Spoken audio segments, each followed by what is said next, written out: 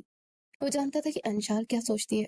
اسے معلوم تھا کہ انشال اسے ایک دھوکے باز سمجھتی ہے، لیکن وہ یہ نہیں جانتی تھی کہ اس دن کیا ہوا تھا۔ تمہیں کچھ نہیں پتا انشال، تم صرف وہی جانتی ہو جو تم نے دیکھا۔ تمہیں نہیں معلوم کہ اس دن میرے ساتھ کیا ہوا تھا۔ تمہیں لگتا ہے کہ میں ڈر گیا تھا؟ تم سمجھتے ہو کہ میں نے خوشی خوشی وہ دیوار بننے دی تھی؟ زاویہ کی آواز میں وہ تلخی تھی جو اس کے سینے میں سالوں سے دفن تھی۔ انشال نے اسے غصے سے دیکھا۔ تو اور کیا تھا؟ تم نے مجھے اکیلا چھوڑ دیا، تم نے ایک بار بھی مجھ سے بات کرنے کی کوشش نہیں کی۔ تم نے میری خالہ اور میرے باپ کو برا بلا کہنا شروع کر دیا۔ تم اس وقت بدل گئے تھے زاویہ۔ زاویہ نے گہری سانس لی۔ اس نے ڈبے کو واپس الماری میں زور سے پٹکا اور انشال کے قریب آ گیا۔ اس کا قد انشال سے کافی لمبا تھا۔ اس نے جھک کر انشال کی آنکھوں میں دیکھا۔ اس دن جب تم مجھے نیچے بلا رہی تھی نا، میرے باپ نے مجھے کمرے میں بند کر دیا تھا، اور جب میں نے دروازہ توڑنے کی کوشش کی تو انہوں نے مجھ پر ہاتھ اٹھایا تھا۔ زندگی میں پہلی اور آخری بار میرے باپ نے مجھے مارا تھا، اور وہ بھی تمہاری وجہ سے۔ انہوں نے مجھ سے قسم لی تھی کہ اگر میں نے اس دیوار کے اس پار قدم رکھا تو اس حویلی کو آگ لگا دیں گے۔ میں 8 سال کا بچہ تھا انشال، میں کیا کر سکتا تھا؟ زاویہ کی آواز آخر میں تھوڑی سی لرز گئی۔ انشال ہکا بکا رہ گئی۔ اس کی آنکھیں حیرت سے پھیل گئی۔ 15 سال سے وہ جس غلط فہمی کی سچ مان کر زاویہ سے نفرت کرتی تھی، وہ ایک لمحے میں ٹوٹ کر بکھر گئی تھی۔ اسے تو معلوم ہی نہیں تھا کہ زاویہ نے اس کے لیے اپنے باپ سے مار کھائی تھی۔ زاویہ، میں انشال کے پاس کہنے کے لیے الفاظ ہی نہیں تھے۔ اس کا غصہ جیسے پانی کی طرح بہہ گیا۔ زاویہ نے اپنا چہرہ موڑ لیا۔ اس نے ایک ہاتھ سے اپنے بال پیچھے کیے اور اپنی روایتی سرد مہری کو دوبارہ سے اوڑھ لیا۔ اب ان باتوں کا کوئی فائدہ نہیں ہے۔ جو وقت گزر گیا وہ گزر گیا۔ ہم ایک کلاشن کوف بن گئے جو ہر وقت تم مجھ پر فائرنگ کرنے کے لیے تیار رہتی ہے، اور میں ایک ایسا انسان بن گیا جسے جذبات سے کوئی لگاؤ نہیں ہے۔ ہماری دوستی وہیں اس دیوار کے نیچے دفن ہو چکی ہے، اس لیے ان پرانی چیزوں کو دیکھ کر کوئی جذباتی ڈرامہ کرنے کی ضرورت نہیں ہے۔ میں یہ آج بھی باہر پھینک دوں گا۔ زاویہ یہ کہہ کر اسٹور روم سے باہر نکل گیا۔ انشال وہیں کھڑی رہ گئی۔ اس کے دل میں ایک عجیب سی ہلچل مچی ہوئی تھی۔ وہ زاویہ کو ایک خڑوس، مغرور اور ظالم انسان سمجھتی تھی، لیکن آج اسے احساس ہوا تھا کہ زاویہ کے سخت خول کے اندر آج بھی وہ 8 سال کا بچہ قید ہے، جو اپنی مرضی سے نہیں بلکہ حالات اور بڑوں کی انا کی وجہ سے اس سے دور ہوا تھا۔ اس رات کھانے کی میز پر انشال بالکل خاموش تھی۔ زاویہ بھی اپنے فون میں گم تھا۔ دونوں خاندان ان کے اس پرسکون رویے پر حیران تو تھے، مگر کسی نے کوئی سوال نہ کیا۔ رات کو جب دونوں کمرے میں آئے تو ماحول میں ایک عجیب سی بھاری پن تھا۔ انشال بیڈ پر بیٹھی تھی اور زاویہ صوفے پر اپنا لیپ ٹاپ کھولے بیٹھا تھا۔ زاویہ، انشال نے کافی دیر بعد خاموشی توڑی۔ زاویہ نے سکون سے نظریں ہٹائے بغیر پوچھا، کیا ہے؟ پیزا کھانا ہے؟ کیا آج کولڈ ڈرنک چاہیے؟ اس کا لہجہ طنزیہ تھا۔ انشال نے اس کی بات کا برا نہیں مانا، اس لیے نرمی سے کہا، وہ ڈبہ مت پھینک دو۔ زاویہ کی انگلیاں کی بورڈ پر رک گئی۔ اس نے نظریں اٹھا کر انشال کو دیکھا۔ انشال کی آنکھوں میں ایک عجیب سی التجا تھی۔ وہ کچرا نہیں ہے زاویہ، وہ ہماری سب سے قیمتی یاد ہے۔ تم نے اسے 15 سال سنبھال کر رکھا، اب اسے مت پھینکنا پلیز۔ زاویہ نے کچھ دیر اسے دیکھا۔ اس کے چہرے پر کوئی تاثر نہیں تھا، لیکن اس کے دل میں ایک ہلکی سی دستک ضرور ہوئی تھی۔ اس نے لیپ ٹاپ بند کیا اور دوسری طرف منہ کر کے لیٹ گیا۔ میں نے اسے صبح ہی کوڑے میں پھینک دیا تھا، اب سو جاؤ، مجھے صبح جلدی آفس جانا ہے۔ انشال مسکرا دی۔ وہ جانتی تھی کہ زاویہ جھوٹ بول رہا ہے۔ وہ زاویہ کو اب نئے سرے سے پہچاننا شروع ہو گئی تھی۔ یہ ڈیل جو انہوں نے کی تھی وہ صرف دکھاوے کے لیے تھی، کیونکہ اندر برف پگھلنا شروع ہو چکی تھی۔ اگلی صبح سورج کی کرنیں اپنی حویلی کے ذہن میں پوری طرح پھیلی ہوئی بھی نہیں تھی کہ زاویہ کی آنکھ واش روم سے آنے والے ہیئر ڈرائر کی تیز آواز سے کھل گئی۔ اس نے جھنجھلا کر تکیا اپنے کانوں پر رکھا، لیکن آواز اتنی تیز تھی کہ نیند کا ستیہ ناش ہو چکا تھا۔ زاویہ نے غصے سے کمبل ہٹایا اور بیڈ پر بیٹھ کر گھڑی کی طرف دیکھا۔ صبح کے 7 بج رہے تھے۔ وہ عام طور پر 7:30 بجے اٹھتا تھا۔ اس لڑکی کو کسی دن میں نا ہیئر ڈرائر کی تار سے لٹکا دوں گا۔ زاویہ نے بڑبڑاتے ہوئے منہ پر ہاتھ پھیرا۔ اتنے میں واش روم کا دروازہ کھلا اور انشال باہر آئی۔ زاویہ اسے ایک لمحے کے لیے دیکھ کر سن ہو گیا۔ زاویہ نے آج انشال نے کوئی باری لہنگا یا شوخ رنگ کا سوٹ نہیں پہنا تھا۔